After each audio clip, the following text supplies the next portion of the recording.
여러분, 제 평생을 의사로 살면서 수많은 이들의 아픔을 어루만지고 수많은 진실을 마주했습니다. 생명의 신비를 수없이 경험했지만 가장 예측 불가능한 것은 바로 인생이라는 드라마였습니다. 그러나 제 75년 인생에서 가장 큰 고통은 제가 평생을 금이야 오기야 키웠던 제 아들이 제 피부치가 아니라는 것을 알게 되었을 때였습니다. 지금 생각해도 등골이 서늘해지는 그 순간 저는 제 모든 세상이 송두리째 흔들리는 것을 느꼈습니다. 내 아들이 내 피가 아니라고. 여러분이라면 이런 이야기를 믿으시겠습니까? 저는 믿을 수 없었습니다.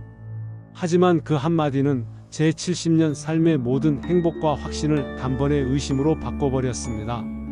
저는 원래 미신을 믿지 않는 사람입니다. 서양의학을 전공한 의사로서 병을 고치는 것은 과학과 의술이지 미신이 아니라고 굳게 믿었습니다. 점쟁이? 운세? 그런 것은 나약한 사람들이나 믿는 것이라며 늘 치부했었죠. 제 평생 철저한 이성과 합리적인 판단으로 살아왔다고 자부했습니다. 그런데 요즘 들어 제 이성과 합리로 도저히 설명할 수 없는 일들이 저의 주변을 맴돌기 시작했습니다. 제 몸도 예전 같지 않았습니다. 밤에 잠을 설치는 날이 늘었고 무릎 통증은 갈수록 심해져 계단을 오르내리는 것도 고통스러웠습니다. 가뜩이나 육체가 힘든데 유일한 자식인 아들, 녀석에게 좋지 않은 일이 연달아 터지면서 제 마음까지 병들어갔습니다. 아들 녀석은 몇 년 전 의류 사업에 뛰어들었는데 초기에는 잘 되는가 싶더니만 최근 들어 해외 공장에서 문제가 생기고 납품처가 부도나면서 사업이 완전히 휘청인다고 했습니다.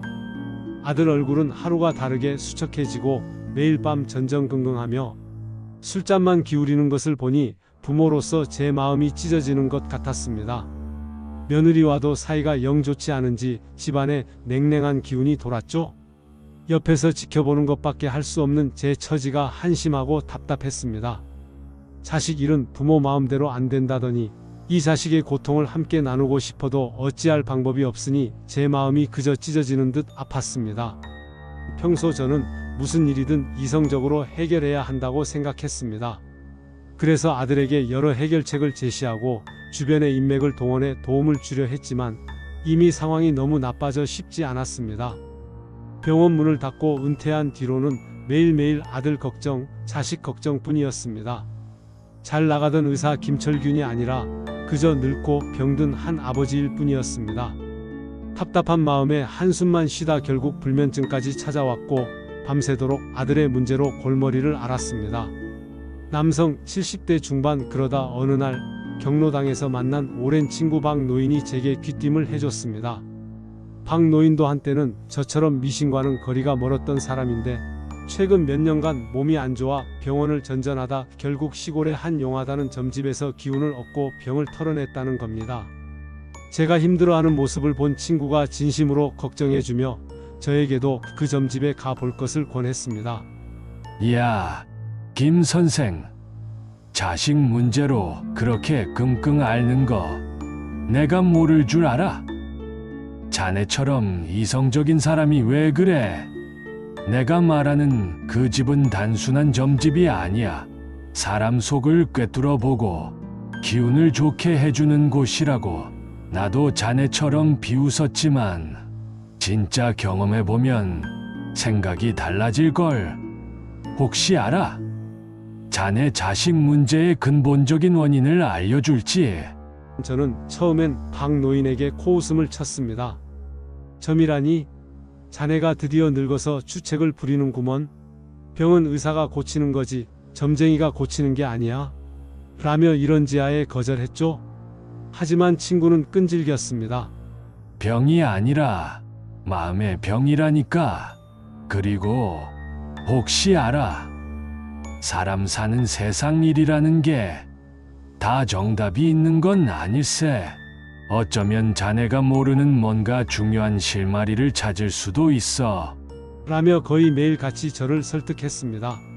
자식이 힘들다는 말에 부모로서 마지막 희망이라도 잡고 싶은 심정이었을까요? 아니면 단순히 지푸라기라도 잡는 심정이었을까요? 결국 저는 못 이기는 척 반신반의하며 그 친구가 소개해준 점집을 찾게 되었습니다. 제 일생일대의 일탈이었던 셈이죠. 친구가 주소를 알려주긴 했지만 처음 가보는 시골? 동네 깊숙한 곳에 허름한 집 한 채가 전부여서 설마 이런 곳에 하는 의심을 떨칠 수가 없었습니다. 남성 70대 중반 막상 점집에 들어가 앉으니 돗자리에 앉은 나이든 점쟁이가 저를 한참 동안 쳐다보는 겁니다. 온몸을 후둬보는 듯한 그 시선에 저도 모르게 등골이 오싹했습니다. 평생 수많은 환자들을 봐왔던 저의 눈썰미도 무색할 만큼 그녀의 눈빛은 마치 저의 깊은 속내까지 꿰뚫어 보는 듯 했습니다. 저는 애써 침착하려 노력하며 제 마음속으로 무슨 헛소리를 하나 보자라고 되뇌었습니다. 점쟁이는 아무 말 없이 저의 송금을 한참 동안 들여다보았습니다. 그리고는 이마와 미간, 심지어는 귀 뒤편까지 살펴보는 겁니다. 할아버지는 평생을 바쳐 모래밭에 꽃을 심으셨구먼. 그 뿌리가 깊지 않으니 제 아무리 공을 들여도 꽃이 피다 말 것이고 결국 뿌리가 썩어 고사할 운명이야. 애초에 뿌리 내리지 못할 씨앗을 심었어. 무슨 말인지 이해가 가지 않았습니다. 그게 무슨 소리요? 알아듣게 말씀해 주시오. 제가 이렇게 되물었더니 점쟁이는 굳은 표정으로 저를 똑바로 쳐다보며 말했습니다. 그녀의 눈빛은 한없이 차가웠고 제가 평생 마주했던 어떤 의사의 눈빛보다 날카로웠습니다. 이 집안 장남 아들 사주에는 할아버지 피 한 방울 섞이지 않았어. 그 아들 할아버지 아들이 아니네. 그 말을 듣는 순간 제 심장이 발끝까지 뚝 떨어지는 것 같았습니다. 마치 정수리에 거대한 얼음물을 끼얹은 듯 온몸이 싸늘해졌습니다. 70평생 제 배 아파 낳았다고 믿었던 제 피부치라고 금이야 오기야 키웠던 제 아들이 아니라고요? 남성 70대 중반 머릿속이 새하얗게 변하고 숨을 쉴 수가 없었습니다. 귀에서는 점쟁이의 목소리가 맴도는데 그 어떤 소리도 들리지 않았습니다. 제 오장육부가 뒤틀리고 온몸에 피가 역류하는 듯한 고통이 몰려왔습니다. 이건 말도 안 돼. 분명히 점쟁이가 헛소리를 하는 거야. 그렇게 되뇌었지만 제 심장은 끊임없이 불안하게 쿵쾅거렸습니다. 저는 겨우 몸을 추슬러 점집을 나왔습니다. 다리가 후들거리고 세상이 빙글빙글 돌았습니다. 하늘도 땅도 모든 것이 혼란스러웠습니다. 어떻게 집으로 돌아왔는지 기억조차 나지 않습니다. 그날 밤 저는 한숨도 잘 수가 없었습니다. 눈을 감아도 아들의 얼굴과 점쟁이의 말이 파노라마처럼 계속해서 머릿속을 맴돌았습니다. 아들이 어릴 적에 했던 말들, 아내와 나누었던 대화들, 특히 아내와 처음 만났을 때, 그리고 아들을 낳았을 때의 순간들이 마치 어제의 일처럼 생생하게 떠올랐습니다. 아들은 어릴 때부터 저를 닮았다는 소리를 수없이 들었습니다. 콧대가 오뚝하고 눈매가 매섭다는 이야기까지. 그런데 점쟁이의 말을 듣고 보니 이목구비가 왠지 아내 쪽 친척들과 더 닮은 것 같기도 하고 혼란스러웠습니다. 지난 70년의 세월이 필름처럼 스쳐 지나갔지만 그 모든 기억들이 혹시 하는 의심으로 왜곡되는 듯 했습니다. 정말? 그럴 수도 있었을까? 인정하고 싶지 않은데 자꾸만 마음 한편에서 의심의 씨앗이 자라나는 겁니다. 지금까지 당연하다고 여겼던 모든 것들이 무너져 내리는 듯 했습니다. 저와 똑 닮았다고 생각했던 아들의 얼굴이 이제는 낯설게 보이기 시작했습니다. 밥을 먹는 아들의 모습, 웃는 모습, 그 모든 것들이 마치 가짜 연기처럼 느껴져 목구멍으로 밥 한 숟갈조차 넘어가질 않았습니다. 밤이 깊었습니다. 저는 침대에 누워 잠든 아내의 얼굴을 물끄러미 바라보았습니다. 평생을 함께 해로했던 나의 아내, 언제나 자애롭고 현명하며 믿음직스러웠던 나의 동반자였습니다. 설마 그녀가 내게 그토록 큰 비밀을 숨겨왔을까? 나의 지난 50년 결혼 생활은 한낱 거짓이었을까? 과연 진실은 무엇일까요? 숨막히는 침묵 속에서 저의 마음은 갈기갈기 찢겨나가는 듯 했습니다. 남성 70대 중반 며칠 밤낮을 고뇌했습니다. 밥은커녕 물 한 모금 제대로 넘기지 못했고 병원 문을 닫고 나와 평화롭게 지내던 제 은퇴 생활은 한순간에 지옥으로 변했습니다. 차라리 이 진실을 모른 채 살았더라면 하고 수없이 후회했습니다. 하지만 이대로는 한 발짝도 움직일 수 없다는 것을 깨달았습니다. 눈앞의 진실을 외면한 채 더 이상 남은 삶을 살고 싶지 않았습니다. 이 의심의 구렁텅이에서 벗어나지 못한다면 저는 평생 후회할 것이 분명했습니다. 남성 70대 중반, 비록 그 진실이 저를 더 큰 고통과 절망으로 밀어넣을지라도 저는 이 모든 것의 전말을 밝히기로 결심했습니다. 75년 인생, 저는 수많은 시련을 겪어왔지만 이대로 무너질 순 없습니다. 제가 직접 그 진실을 마주하고 그 진실이 무엇이든 받아들이기로 마음먹었습니다. 그날 밤 저는 아내가 잠이 든 늦은 시간 조심스럽게 그녀를 깨웠습니다.